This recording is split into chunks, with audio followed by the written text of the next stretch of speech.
Welcome to video 4 of our tile tip series. Today we're going to talk about Kerdi mat.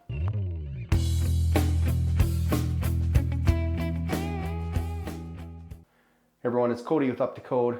So Kerdi mat, also just known as a waterproof membrane for showers, tile showers, whether it's just a simple one like this with a tub or a full custom one with a tile floor and everything.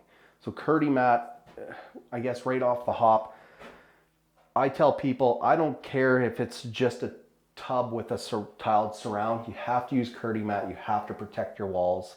You can use a different brand or a different product, but you do need to use some sort of membrane, and this is the best one out there. So like I said, this series is just tips. I'm not going to teach you everything about tile in one video, but we're going to run through just a bunch of ideas, things to be aware of so that it'll help you on your own tile job.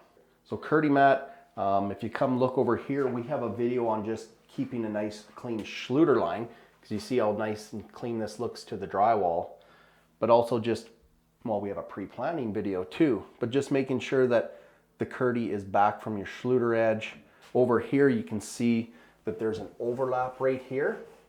They make a preformed corner, or they have rolls or strips of Kerdi that you can put in an inside corner, but we always just plan it so that the Kerdi starts here, rolls around the corner, and then it ends in behind over here. And then we start this one right here.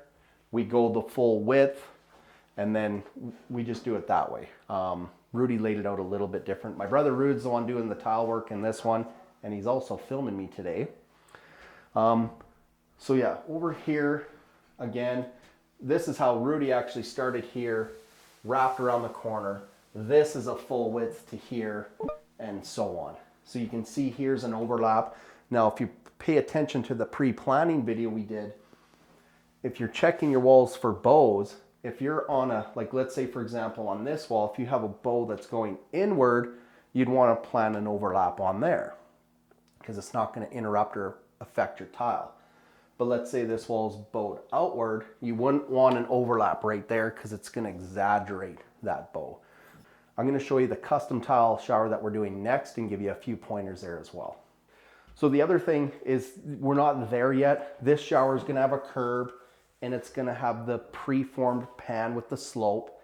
But when some of the pans come pre-Kerdied, and whether they do or they don't, you cut your Kerdi mat for the floor. You can water shed it so that it sheds properly. So you would do your floor first and then your walls. You don't have to. It's not part of the Schluter standard, but you can do it that way. But my point is cut your floor with your Kerdi mat, and then instead of doing your walls separate and then a separate strip for the inside corners, because that just keeps building and adding layers and thickness, and you have to blend all that out so your tiles don't have humps and bumps in your walls. So what I'm saying, and what my brother Matt does and what Rudy does, is he would come down the wall and then fold the Kerdi onto the floor, and you would avoid that whole separate strip on its own. The other thing you want to keep in mind are inside corners. So this is an inside corner right here. It would actually fit like that. Right, Rude? Yeah. It'll look nicer than that in real life. So this is going to sit down in there because there's no possible way to avoid a pinhole if you're to just layer all of that.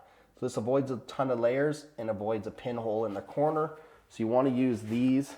And then this one is an outside corner. And it would go like somewhere, something like that. And again, saves a lot of extra layering. And no matter which way, if you didn't use one of these, you'd always have a pinhole in that corner. Yeah, and you always have to pull them tight. We're going to get into more details in the other shower. One thing that I don't know which video to include this on, but when we're doing a tiled shower like this, in this niche, we're going to put a piece of quartz in here to avoid 4 sides of Schluter, which are hard to do. You have to avoid pinholes or nail holes in all your Kerdi mat. That's one thing of this too, is I see guys setting tiles with nails. It's absolutely ridiculous. Why would you waterproof it and then poke holes in it? So we put a quartz top in here It's all one piece. It's easy to level. It just simplifies the labor in the install, simplifies the Schluter. Same here.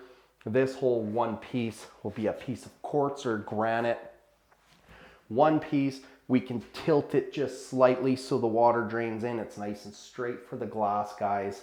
This will be glass here with a glass door, so we want it nice and easy. Otherwise, the labor is just so intense to get 3 or 4 pieces of tile deadly straight, all sloped, matching with Schluter, and making it look real choice. Same thing with this curb. It's not here. Use your imagination. You're gonna have a curb here and just avoid a whole bunch of Schluter. Again, just a piece of quartz or granite in there. One level surface. We can tilt it towards the inside of the shower, stuff like that. So let's jump back into it and I'll show you a few more tips. Now, when you're applying the Kerdi, we like to use the Kerdi trowel just because it has the perfect size notch in there. You can use a V-notch trowel. I forget the exact size. It's 3/16 by a quarter or something like that. A V-notch will work, but use one of these. We like to mix the mortar a little bit more liquid than you would when you're setting your tile. So that way it fits nice and flat to the wall. So what you'd want to do is you'd want to pre-cut all your Kerdi and then figure out where your first piece is going, apply all your mortar, and then, you know, apply your Kerdi, pre-cut your holes obviously in advance. You're not trying to cut it after. And then once it's all in place, then you take the back side and you just push the air out and embed the Kerdi mat into the mortar. So that's why the mortar you want just a little more liquidy or fluid than you would when you're setting your tiles. Tiles, you want it nice and thick so they'll stand out, blah, blah, blah. The other thing when you're mixing mortar is mix it according to your instructions. Make sure there's no lumps or dry spots. Always put water in the bucket first, then add mortar, mix, mix, mix, add mortar. And then you want to spin that for like 5 minutes. Then once you get your consistency and it's spun up for 5 minutes flat, then you want to let it sit for 10 and they call it slaking. Come back and mix it for another 2, then you're ready to go. That'll avoid any lumps. Because if you have any dry mortar in behind this, it's hard to get, you can't get rid of it. So, and this is Kerdi Fix. I try to use it as little as possible. I know that they have Kerdi board. That's a whole other topic. I personally don't think it's that good. I like the Kerdi mat way better. But the Kerdi Fix, like sometimes like you can't see it here because Rudy filled this where the flange is for the tub. Rudy took the Kerdi and Kerdi fixed it to the tub and then he filled it with mortar as a double protection. Because every tub in the world, the water will run down. And this one has a flange, which is perfect, but ones that don't have a flange, water runs down that gap, and that's where you're gonna get water issues. So Kerdi Fix, if you poked a hole in it or damaged it, you could do that. I try to avoid that. And I'm told by cameraman Rude that it's super messy, so don't get it anywhere. And I forgot one of the most important things for Kerdi mat, make sure to prime your drywall first. It doesn't have to be fully mud and taped behind your tile, but make sure you prime it. So that's it for this video. Guys, I do want you to check the description of each video, not only this one, but all the ones of our channel. We have links to merch that we have for sale, affiliate links through Amazon. If you want to support the channel, the best thing to do is if you're buying something through Amazon, just come to one of our videos, click one of the links and then buy whatever you want, and we'll get a small percentage of that, and that'll just help us produce more videos for you in the future. So with that, thanks for tuning in. We'll see you around. 4, 4, 4, 4. I want to go, bro. What are you laughing at?